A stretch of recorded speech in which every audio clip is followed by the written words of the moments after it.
Good morning students. जो अभी तक हमने पढ़ लिया था ट्रांसपोर्टेशन, लाइफ प्रोसेसेस में एक प्रोसेस होता है ट्रांसपोर्टेशन। किसमें पढ़ लिया था हमने? एनिमल्स में, ह्यूमंस में, कि जिसकी हमको रिक्वायरमेंट होती है उसको हम दूसरे पार्ट तक कैसे पहुंचाते हैं। ठीक है, अब हम पढ़ेंगे कि प्लांट्स में ट्रांसपोर्टेशन कैसे होता है। ठीक है, तो देखो प्लांट्स में क्या होता है, जैसे कि कुछ सब्सटेंस होते हैं जो रिक्वायर्ड होते हैं, जैसे CO2 होता है। ठीक है, किसके लिए रिक्वायरमेंट होता है? हमको फोटोसिंथेसिस के लिए।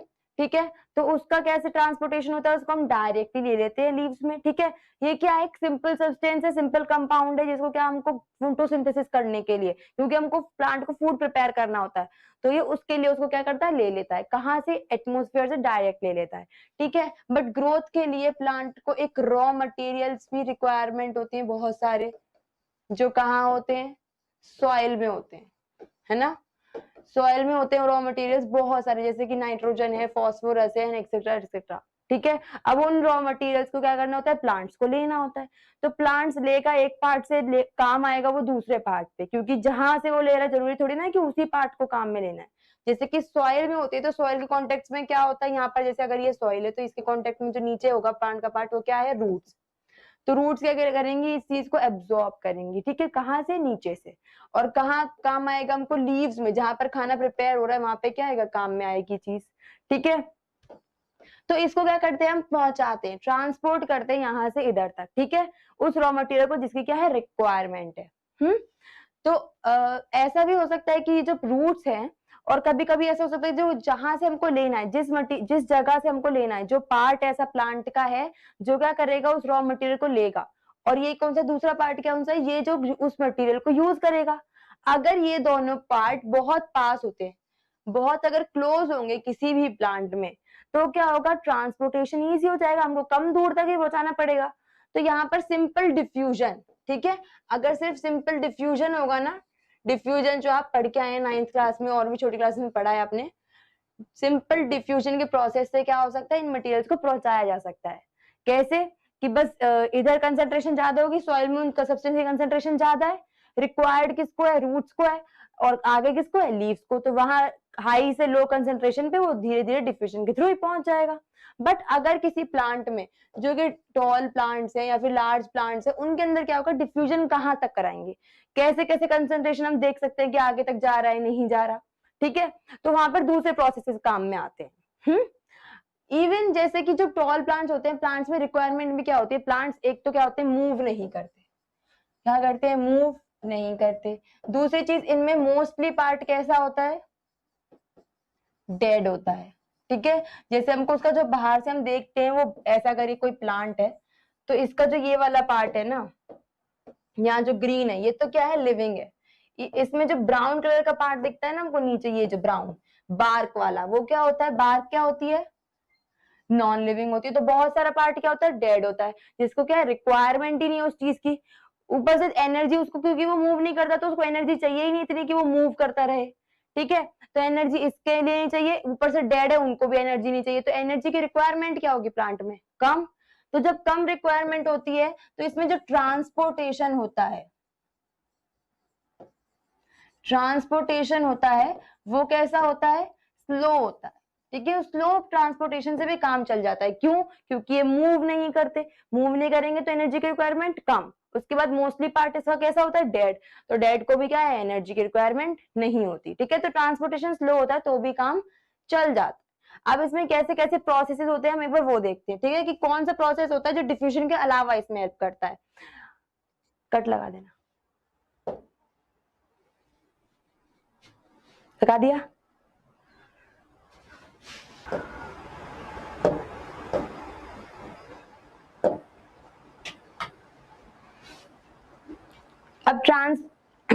अब ट्रांसपोर्टेशन स्लो तो हो सकता है, बट ट्रांसपोर्ट करने के लिए हमको क्या चाहिए होगा? Conducting system. ठीक है, या फिर कंडक्टिंग ऑर्गन्स, जो क्या करेंगे? उसको लेकर जाएंगे चीजों को। ठीक है, अगर टॉल प्लांट भी होगा तो उसकी लीव्स अगर इधर है, तो यहाँ रूट से ऊपर तक लेके जाने के लिए, या फिर लीव से कुछ भी बन रहा है उसको यहाँ तक लेके आने के लिए हमको एक पाइपलाइन सिस्टम चाहिए, जो क्या होगा? कंडक्टिंग सिस्टम होगा। तो प्लांट्स में कंडक्टिंग सिस्टम किस किस से बनता है? दो चीजों से मिलकर बनता है, जो आपने लोअर क्लासेस में भी पढ़ा है। वो क्या है? जाइलम और फ्लोएम। ठीक है, देखो जाइलम क्या करता है, xylem carries water from roots to leaves, क्या करता है, रूट से लीव्स तक क्या करता है, वाटर को लेके जाता है। मतलब कि जाइलम क्या करता है, वाटर का ट्रांसपोर्टेशन करेगा। नीचे क्या है, रूट्स है ना, और ऊपर क्या है, यहाँ पर क्या है, लीव्स है। तो यहां से जो इधर से और इधर तक लेके जाएगा वो कौन होगा, जाइलम। ठीक है, अब क्या है, फ्लोएम क्या करता है, carries food from leaves to growing part and storage organ. ठीक है, जो स्टोरेज ऑर्गन है या फिर जो ग्रोइंग पार्ट है वहां से फ्लोएम क्या करता है, लेके आता है। जैसे बनता खाना कहाँ है, इधर लीव्स में खाना बनता है। अब उस खाने को या फिर उस न्यूट्रिएंट्स को हर जगह तक पहुंचाना होता है, या तो स्टोरेज ऑर्गन तक जो बचा के रखेगा, या फिर जहां काम में आ रही है वो चीज, जहां एनर्जी चाहिए तो वहां तक क्या करेगा, पहुंचाएगा। शायद वो ऊपर भी हो सकता है वो पार्ट, या फिर नीचे भी हो सकता है। तो ये कौन करता है, फ्लोएम ऐसे पहुंचाता है। ठीक है, फिर क्या है, जो जाइलम होता है वो डेड सेल्स का बना होता है। ठीक है, जाइलम क्या होता है, मोस्टली डेड सेल्स का बना होता है। अब जाइलम किस किस से बनता है, जाइलम के अंदर हमने छोटी क्लास में पढ़ा है, जाइलम फाइबर होता है, जाइलम पेरेन्काइमा होता है, वेसल्स होते हैं और ट्रैकेट्स होते हैं। ठीक है, तो इसमें से जाइलम पेरेन्काइमा को छोड़कर ये सारे क्या होते हैं, ये तीनों क्या होते हैं, डेड। ठीक है, तो हम क्या कह देते हैं, जाइलम कैसे, मोस्टली डेड पार्ट से बना होता है। ठीक है, इवन डेड पार्ट क्या करता है, इसकी एफिशिएंसी को इंक्रीज करता है। ठीक है, जिससे क्या कर सकेगी, वाटर को ऊपर तक, मिनरल को ऊपर तक लेके जा सकता है। अब ये जो फ्लोएम होता है वो कैसे होता है, usually made up of living cells. कैसे, अब फ्लोएम के कंपोनेंट्स क्या होंगे, फ्लोएम में होता है phloem fibre, phloem parenchyma, sieve cells, sieve tubes या फिर सीव सेल्स। ठीक है, और कंपेनियन सेल जो हमने 9th क्लास में, छोटी क्लास में पढ़ा है। ठीक है, अब इनमें क्या होता है, फ्लोएम फाइबर को छोड़कर ये सारे क्या होते हैं, लिविंग होते हैं, और फ्लोएम फाइबर क्या होता है, डेड। तो यहाँ तीन चीजें डेड थी तो हम कह रहे हैं जाइलम डेड है, यहाँ फ्लोएम में तीन चीज लिविंग है तो हम क्या कहेंगे, फ्लोएम क्या है, लिविंग है। ठीक है, अब जाइलम में क्या होता है डिफरेंस, दूसरा क्या होता है, जाइलम की वॉल थिक होती है और इसकी वॉल थिन होती है। ऑब्वियसली जो पार्ट डेड होगा उसकी वॉल चाहे थिक हो चाहे थिन, उससे फर्क नहीं पड़ेगा। बट अगर वो डेड होगा और उसकी वॉल थिक होगी तो वो क्या होगा, टूटेगा नहीं जल्दी से। ठीक है, तो इसकी वॉल्स क्या होती है, थिक होती है, और इस जो लिविंग होता है उसकी वॉल्स हमेशा कैसी होनी चाहिए, थिन। ठीक है, तो इसकी वॉल्स क्या होती है, thin. Xylem cell wall is made up of lignin, xylem की जो सेल वॉल होती है वो किसकी बनी होती है, लिग्निन की। क्योंकि लिग्निन किस में होता है, मोस्टली लिग्निन उस पार्ट में होता है जो पार्ट कैसा होता है, डेड होता है। लिग्निन की डिपोजिशन वहीं होती है क्योंकि सीमेंटिंग मटेरियल का काम करता है। सेल वॉल इसमें फ्लोएम में किसकी बनी होती है, सेल्यूलोज की, क्योंकि सेल्यूलोज हमेशा लिविंग पार्ट में होता है। इसी तरीके से cells are impermeable to water, जो जाइलम होगा ऑब्वियसली वो डेड है, तो डेड में वाटर आने का कोई मतलब नहीं है, तो वो क्या होता है, वाटर को अंदर नहीं आता। ठीक है, दो ये वाटर को कंडक्ट करता है, किसको, वाटर को लेके जा रहा है, बट अपने अंदर से वाटर को लेके जाएगा, बट इम्परमिएबल होता है, बाहर से वाटर को अंदर नहीं आने देता। ठीक है, ये के वाले सेल्स क्या होते हैं, परमिएबल होते हैं। ठीक है, किसको, फूड को। यहाँ पे फूड आ सकता है। ठीक है, अब क्या होता है, sales do not have cytoplasm, इसके सेल्स के पास साइटोप्लाज्म नहीं होता। ठीक है, क्यों, क्योंकि ये डेड सेल है तो साइटोप्लाज्म की जरूरत नहीं होगी। साइटोप्लाज्म किस काम में आता है, क्योंकि साइटोप्लाज्म के अंदर जितनी भी रिएक्शंस हो रही होती हैं, मेटाबॉलिक रिएक्शंस या जो भी रिएक्शन सेल के अंदर होती है वो साइटोप्लाज्म के अंदर होती है। अब कोई लिविंग ही नहीं है सेल तो उसके अंदर रिएक्शंस नहीं होंगी, तो वो लिविंग नहीं है तो उसके अंदर साइटोप्लाज्म भी क्या करेगा, नहीं होगा, एब्सेंट होगा। ठीक है, जरूरत ही नहीं है उसकी। यहाँ साइटोप्लाज्म होगा, ठीक है, थोड़ा बहुत होगा, ठीक है, वहां पे काम में आएगा। अब एक चीज देखो, मैंने एरो कैसे बनाया जाइलम का, अपवर्ड्स। ठीक है, तो जाइलम क्या होता है, यूनिडायरेक्शनल काम करता है। कैसे काम करता है, यूनिडायरेक्शनल, मतलब कि एक डायरेक्शन में, यूनि मतलब वन और डायरेक्शन मतलब कि उसका जो वे होगा किस तरफ जा रहा है। ठीक है, तो ये एक डायरेक्शन में लेके जाता है। वो डायरेक्शन क्या है, अपवर्ड्स। कौन सी डायरेक्शन है, अपवर्ड्स। क्यों, क्योंकि जाइलम क्या करेगा, वाटर और मिनरल को, किसको लेके जाएगा, वाटर प्लस मिनरल को क्या करेगा, कंडक्ट करेगा। कहां तक करेगा, ऊपर तक, लीव्स तक लेके जाएगा। ठीक है, वहीं दूसरी तरफ जो फ्लोएम है, ये जो फ्लोएम है ये क्या है, बाई डायरेक्शनल। ठीक है, बाई डायरेक्शनल का मतलब क्या हो गया, डायरेक्शन मतलब कि जो साइड है, जो जिस तरफ वो जा रहा है, और बाई मतलब क्या हो जाएगा, टू, दो डायरेक्शन में जाता है। ठीक है, मतलब कि अपवर्ड भी और डाउनवर्ड्स भी। और किसका कंडक्शन करता है, ये फूड का। ठीक है, जो फूड यहाँ पर प्रिपेयर हुआ, जो एनर्जी यहाँ बनी, जो न्यूट्रिएंट्स यहाँ बने, ठीक है, फोटोसिंथेसिस के बाद, उसको जो रिक्वायर्ड ऑर्गन है, जैसे कि मान लो अगर नीचे रूट्स को भी जरूरत लगेगी, रूट्स भी भूखी हैं बेचारी, उनको भी खाना चाहिए, तो कौन लेके आएगा, फ्लोएम लेके आएगा। इसी तरीके से अगर कोई ऊपर न्यू बर्ड अराइज हो रही है, कोई नया सा फूल उगने वाला है, ठीक है, उसको जरूरत है उसकी, तो उसके पास भी लेके जाएगा। तो ये दो डायरेक्शन में करता है, ठीक है, upwards as well as downwards, ठीक है। अब ये कंडक्शन में एक प्रोसेस होता है, ठीक है, कि ये कंडक्शन हो तो रहा है, बट कैसे हो रहा है, क्योंकि टॉल प्लांट्स में सिर्फ डिफ्यूजन से नहीं हो सकता, वाटर ऊपर तक जा कैसे पा रहा है, ठीक है। हम पहले वाटर का देखते हैं कि वाटर जो है रूट से ऊपर तक जा कैसे पाता है।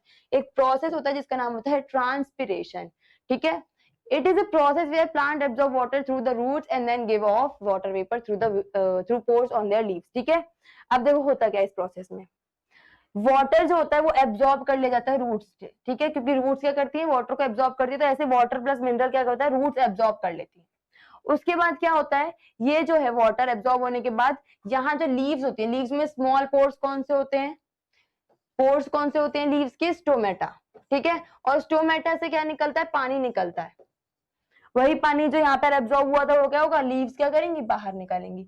उसको हम क्या कहेंगे, ट्रांसपिरेशन। स्टोमेटा ओपन होते हैं, वाटर बाहर निकलता है, उस प्रोसेस को हम क्या कहते हैं, ट्रांसपिरेशन। देखो लिख भी रहा है, water absorb by roots, then water travel through the plants, फिर वाटर ऊपर तक जा रहा है। तो ये जो ऊपर तक वाटर जा रहा है किसकी वजह से जा रहा है, जाइलम में से जा रहा है, ठीक है, क्योंकि वाटर को लेके जाने वाला कौन है, जाइलम, ठीक है। और बाहर कैसे निकल रहा है, एवापोरेट हो रहा है थ्रू स्टोमेटा, ठीक है। अब एक प्रोसेस होता है जो कि जैसे इवेपोरेशन हम पढ़ते हैं 5th क्लास में, जिसमें पानी निकल रहा था, अगर पेड़ों में इवेपोरेशन को क्या कहते हैं, ट्रांसपिरेशन, ठीक है। अब होता क्या, ये देखो यहां से वाटर एब्जॉर्ब हुआ, और धीरे धीरे धीरे धीरे वो ऊपर जाके स्टोमेटा से निकल गया, ठीक है। अब मान लो यहां से एक जाइलम इतना जा रहा है, ठीक है। अब इसमें होता क्या है कि यहाँ पर डिफ्यूजन हुआ, यहाँ वाटर की कंसेंट्रेशन क्या है, हाई है, इधर बहुत सारा पानी है, ठीक है। यहाँ क्या है, पानी कम है, तो यहाँ से पानी इधर जाएगा रूट्स के अंदर ऑब्वियसली। फिर ऐसे ही ऊपर यहाँ पर पानी जब बहुत सारा हो गया क्योंकि रूट्स के अंदर ले लिया, तो फिर यहाँ कम पानी है, ठीक है, तो यहाँ डिफ्यूजन होगा, इधर जाएगा हाई टू लो, ऐसे धीरे धीरे हाई टू लो करके क्या करेगा, ये ऊपर तक जाएगा।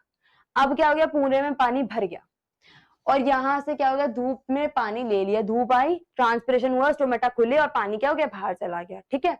तो अब पानी निकल गया, तो यहाँ क्या होगा, यहाँ पे पानी का स्पेस बन गया, यहाँ थोड़ी सी जगह जिधर पानी था, मतलब इस पूरे कॉलम में क्या हो गया था, पानी भर गया था, बट ट्रांसपिरेशन के थ्रू देखो थोड़ा सा पानी यहाँ से निकल गया, ठीक है। अब यहाँ से पानी निकल गया, ठीक है, तो क्या हमको यहाँ पे वापस पानी चाहिए होगा, ऑब्वियसली यहाँ कंसेंट्रेशन फिर से लो हो जाएगी। उस कंसेंट्रेशन को वापस से मेंटेन करने के लिए यहाँ से थोड़ा सा ये पानी खींचेगा, तो यहाँ पानी कम हो जाएगा। लाइक आप ऐसे सोचिए कि नीचे वाला यहाँ एक 1 पार्ट है, इधर 2nd पार्ट है, इधर 3rd पार्ट है, हम पार्ट्स में डिवाइड कर लेते हैं, इधर 5th पार्ट है, 5th से निकलने के बाद वो 6th एटमोस्फेयर में चले जाता है, ठीक है।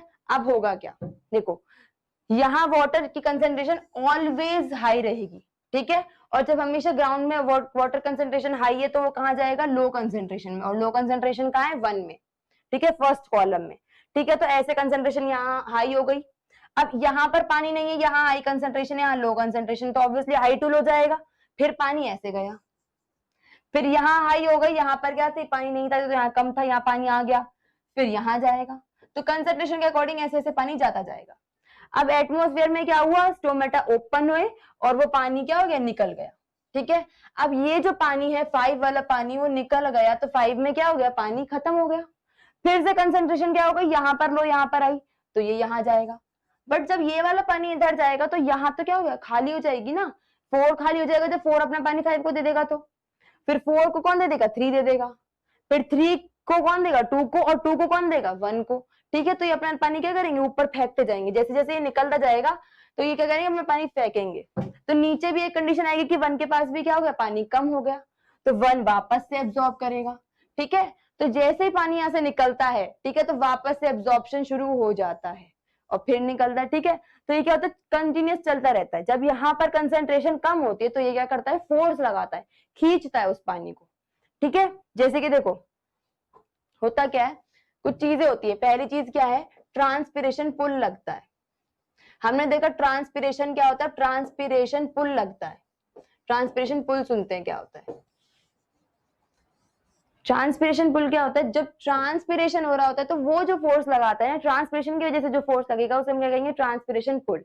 मतलब कि जब वाटर वहां से चला गया, वहां क्या हो गया, कंसेंट्रेशन लो हो गई, तो उसने जब नीचे वाले से खींचा तो उसने जो दम लगाया उसे हम क्या कहेंगे, ट्रांसपिरेशन पुल। तो ट्रांसपिरेशन पुल क्या करता है, हेल्प करता है किसमें, वापस से उस चीज को मेंटेन करने में, ठीक है, कंसेंट्रेशन को मेंटेन करने में। तो जब पानी ऐसे धीरे धीरे ऊपर जाता है तो पानी का क्या हो रहा है, कंडक्शन हो रहा है, ठीक है। इसी तरीके से कुछ और फोर्स भी लगते हैं जो क्या होते हैं, adhesive and cohesive. Cohesive force भी लगते हैं, ठीक है। ये दोनों क्या है, फोर्सेस है। अब एडहेसिव क्या होता है, एडहेसिव फोर्स वो होता है जो जैसे कि अगर मान लो एक ट्यूब है जिसमें से, जैसे जाइलम की ट्यूब है जिसमें से वाटर क्या हो रहा है, कंडक्ट हो रहा है, ठीक है। तो ये ट्यूब और वाटर, जैसे यहाँ पर वाटर है तो वाटर के मॉलिक्यूल्स और ये ट्यूब के बीच में जो फोर्स लगेगा, ये क्या करेगा, ट्यूब क्या करेगी, वाटर को कहेगी कि ऊपर चढ़ और ऊपर चढ़। क्यों, क्योंकि इस ट्यूब, पूरी ट्यूब क्या करेगी, इसको फोर्स लगाएगी, आपस में बुलाएंगे। तो एडहेसिव किसके बीच में, वाटर प्लस जो वेसल जिसके अंदर वो है, ठीक है। इन ये वेसल क्या करेगी, फोर्स लगाएगी वाटर पे कि आजा ऊपर, आजा ऊपर, आजा, ऐसे करके, ठीक है। तो वाटर क्या करेगा, ऊपर चढ़ेगा, ठीक है। तो एक तो एडहेसिव फोर्स ने क्या कराया, कंडक्शन में हेल्प कराई, और ट्रांसपिरेशन पुल ने क्या कराई, कंडक्शन में हेल्प कराई। इसी तरीके से कोहेसिव फोर्स क्या होता है, ये होता है वाटर टू वाटर, वाटर और वाटर के बीच में जो फोर्स लगता है, मतलब वाटर का एक मॉलिक्यूल जो नीचे है और वाटर का एक मॉलिक्यूल जो ऊपर है, वो क्या करेगा, दूसरा वाला ऊपर खींचेगा उसको, क्योंकि वाटर चिपका रहेगा, वाटर अलग अलग थोड़ी ना होगा। तो एक वाटर ऊपर चढ़ रहा है तो दूसरा उसे क्या करेगा, खींचेगा, दूसरे को वो क्या करेगा, खींचेगा। तो जो वाटर टू वाटर बुलाएगा वो कोहेसिव, जो सीव ट्यूब जो जिसके अंदर वो है, ठीक है, जिसके अंदर पानी है, जिस वेसल के अंदर पानी है, वो पानी पे लगाएगा फोर्स, और ट्रांसपिरेशन पुल, ये सारे फोर्स मिलकर क्या कराते हैं, वाटर का ट्रांसपोर्टेशन कराते हैं, वाटर का कंडक्शन कराते हैं, कहां से, एक प्लेस से दूसरी प्लेस तक। इसी तरीके से फूड का भी कंडक्शन होगा जो कि बाय डायरेक्शन होता है, लेके कौन जाएगा, उसको फ्लोएम, ठीक है। तो उस प्रोसेस को हम कहते हैं ट्रांसलोकेशन, ठीक है। Translocation is the movement of materials in plants from the leaves to the other part of plants. Nutrients mainly sugar are, सुनो क्या होता है, जो ट्रांसलोकेशन होता है, एक प्रोसेस होता है, इसमें क्या होता है कि फूड का मूवमेंट होता है या फिर कुछ मटेरियल का मूवमेंट होता है, कहां से, लीव्स से, क्योंकि लीव्स में क्या होता है, फोटोसिंथेसिस होता है और यहीं पर क्या बनता है, न्यूट्रिएंट बनेंगे, तो यहीं से भेजना होगा हमको, ठीक है। वहां से उस पार्ट तक जाएगा, उस पार्ट तक जाएगा, अदर पार्ट मतलब कि अदर पार्ट में भी वो पार्ट जिसको क्या है, रिक्वायरमेंट है, ठीक है। तो जहां से बनेगा, बनेगा कहाँ, लीव्स में। तो ऑलवेज लेके तो कहां से स्टार्ट होगा, लीव्स से, कहीं तक भी जिसको रिक्वायरमेंट है कहीं तक भी जा सकते हैं, ठीक है। अब न्यूट्रिएंट्स कौन से, mainly sugar are created in the leaves during photosynthesis, these are then transported throughout the plant through phloem which is a long series connected of cells. सुनो क्या होता है, जैसे फोटोसिंथेसिस होता है लीव्स, मैंने अभी बताया, तो फोटोसिंथेसिस होगा तभी न्यूट्रिएंट्स बनेंगे, फिर ये न्यूट्रिएंट्स क्या होंगे, ट्रांसपोर्ट होंगे फ्लोएम के थ्रू, ठीक है। यहाँ लीव्स के बाद यहाँ पे फ्लोएम नीचे जा रहे हैं या ऊपर जा रहे हैं, यहाँ से क्या होगा, ट्रांसपोर्टेशन होगा, किसका होगा ट्रांसपोर्टेशन, फूड का, न्यूट्रिएंट्स का, ठीक है, दोनों डायरेक्शन में, जिससे क्या होगा, रिक्वायरमेंट पूरी हो जाएगी, किसकी, जिसकी न्यूट्रिएंट्स की रिक्वायरमेंट है। न्यूट्रिएंट्स की रिक्वायरमेंट होती कहाँ है, पहली चीज यहाँ पर लिखा है मेनली शुगर, शुगर बन रहे हैं, ठीक है। जो मैंने बताया था कि हमेशा फोटोसिंथेसिस में क्या बनता है, शुगर, कार्बोहाइड्रेट, सुक्रोज, ठीक है।